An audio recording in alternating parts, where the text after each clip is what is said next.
皆さんこんにちは。今日も最新のウクライナ情勢について、公開情報をコンパクトにまとめて地図を使って、いち早くわかりやすくお届けします。よろしくお願いします。チャンネル登録して通知をオンにすると、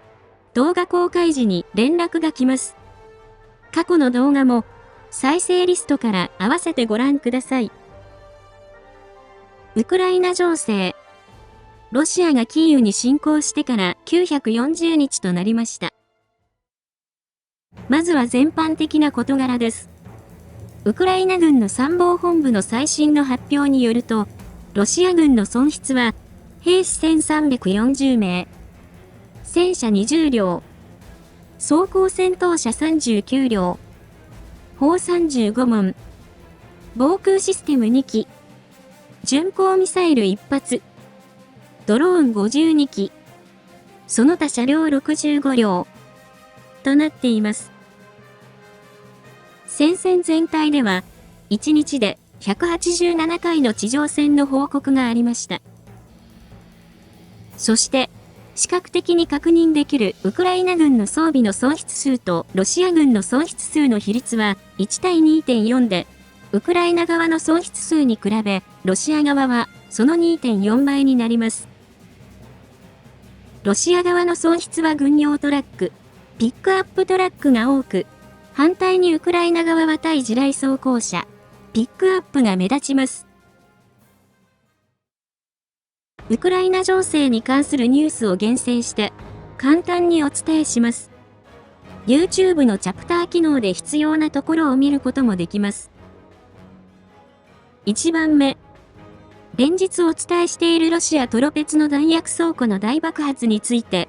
ベラルーシのメディアがウクライナ軍の退役大佐で軍事アナリストのチェルニク氏にインタビューをしました。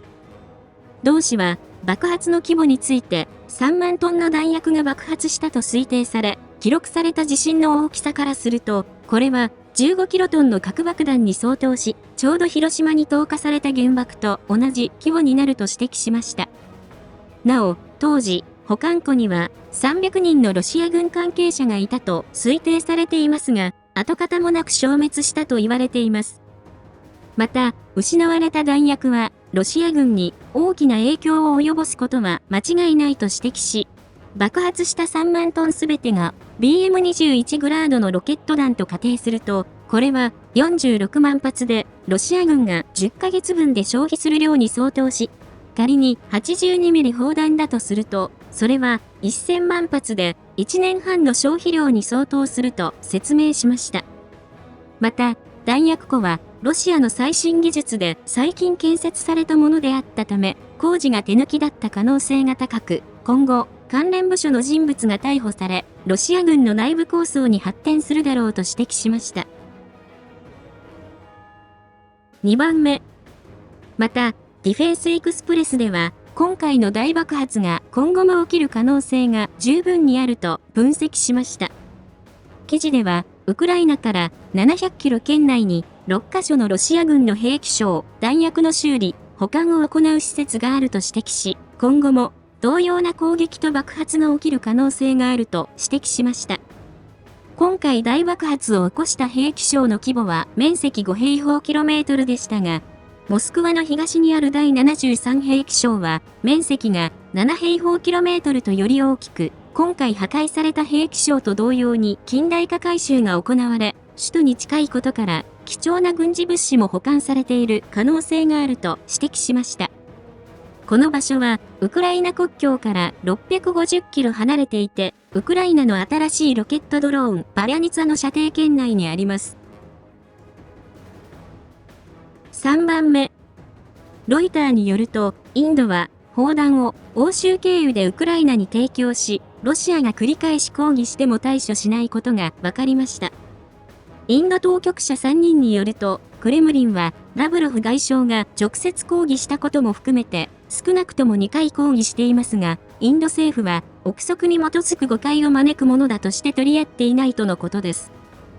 ロイターでは、インドが軍事物資を輸出している国と、ウクライナに弾薬を提供している国を洗い出し、イタリア、チェコ、スペイン、スロベニアが該当している可能性があるとしていますが、各国の当局者は取材に応じていません。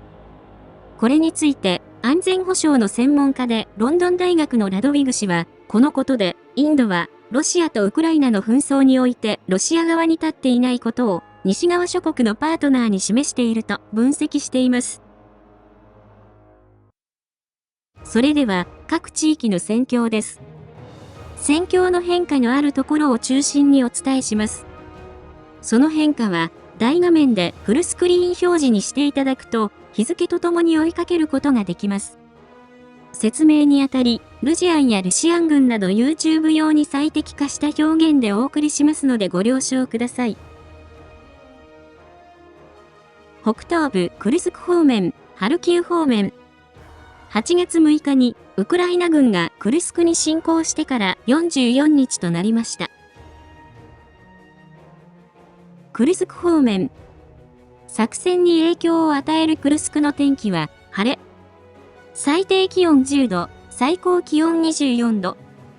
今日の天気予報は晴れとなっています。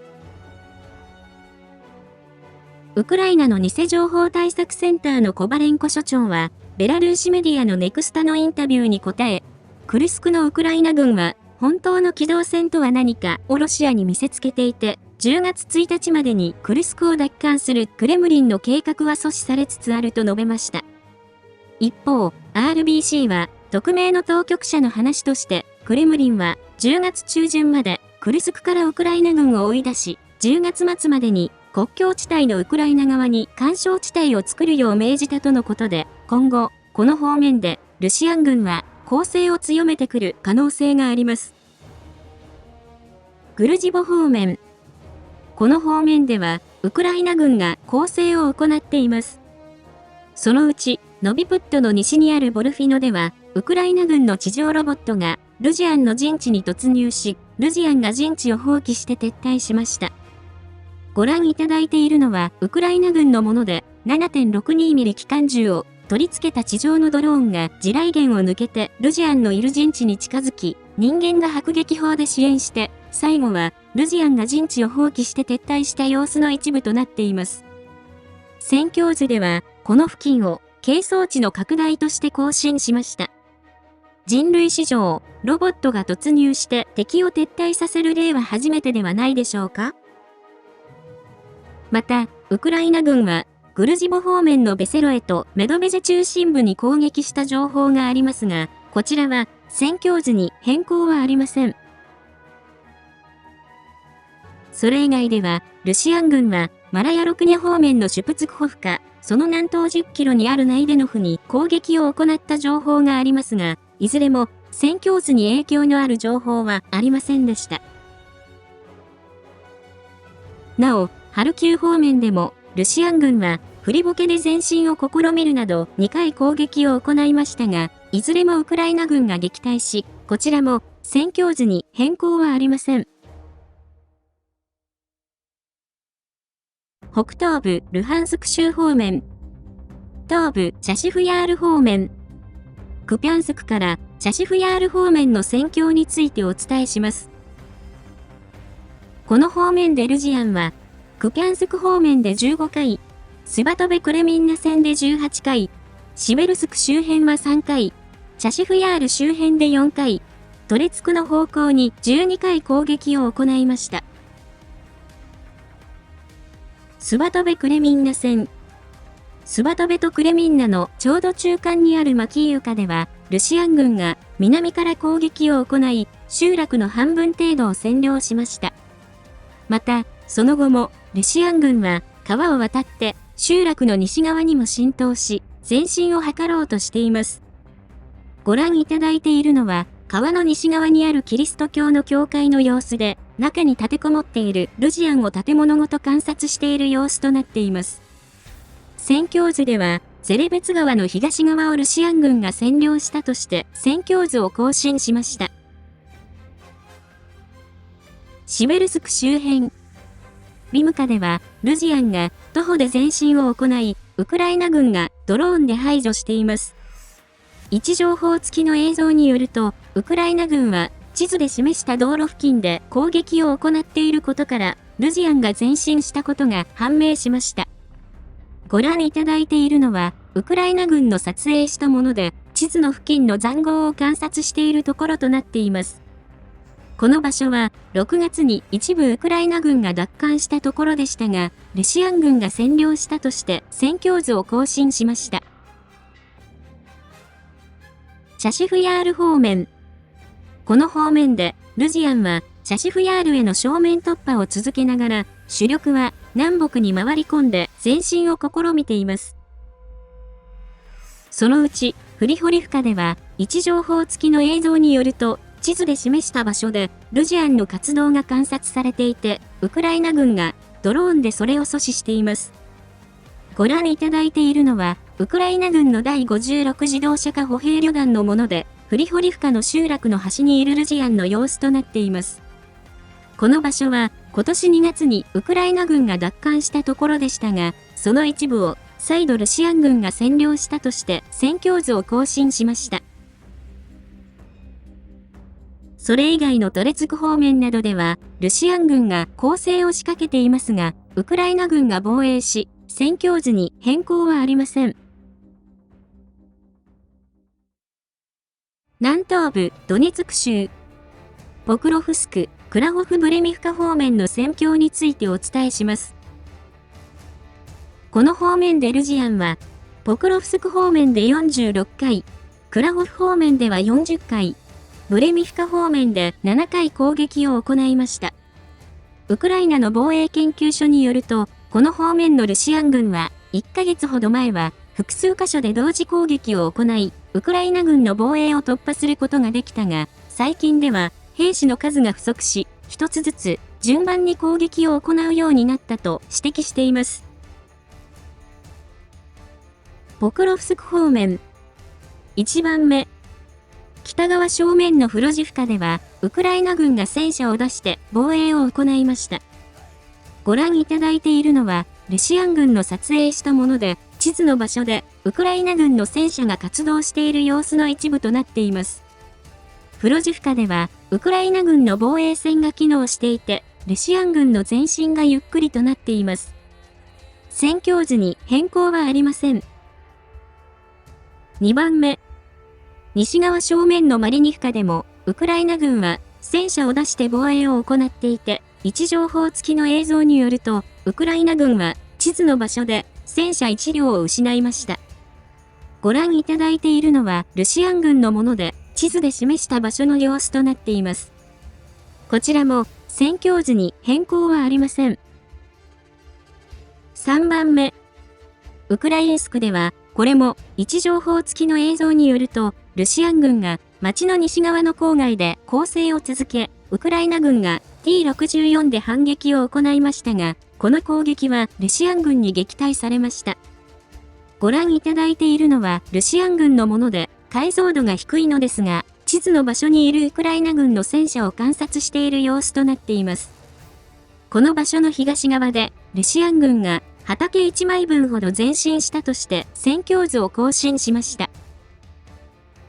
それ以外については、ロシア軍は攻撃回数は多いもののウクライナ軍が撃退し、戦況図に変更はありませんでした。クラホフ方面。ボジャネの北西の鉱山では、位置情報付きの映像によると、地図で示した場所で、ウクライナ軍の BMP-2 歩兵戦闘車が破壊された情報があり、戦況図では、この場所まで、係争地の拡大として戦況図を更新しました。後方地域。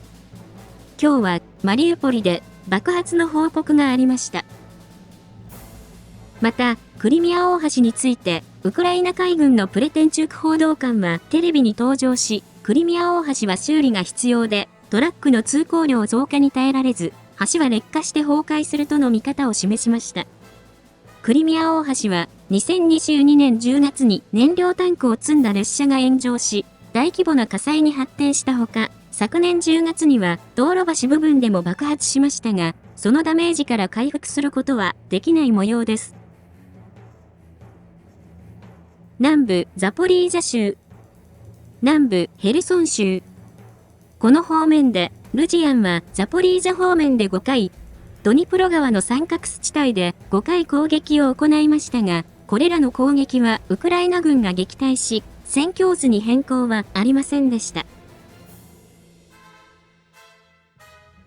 今日は以上です。戦況の分析やニュースの感想、最新情報など、ぜひコメント欄にお寄せください。最後に、視聴者様にお願いがあります。このチャンネルにはサブチャンネルがあります。また、関連する Twitter、ノート、Telegram、ニコニコ動画があります。普段はこのチャンネルで発信していますが、何かあった時は、これらのメディアで視聴者様にお知らせすることがあるかもしれませんので、ぜひ、どれか一つでもチャンネル登録、フォローの方をお願いします。リンクは概要欄にあります。ご視聴いただきありがとうございました。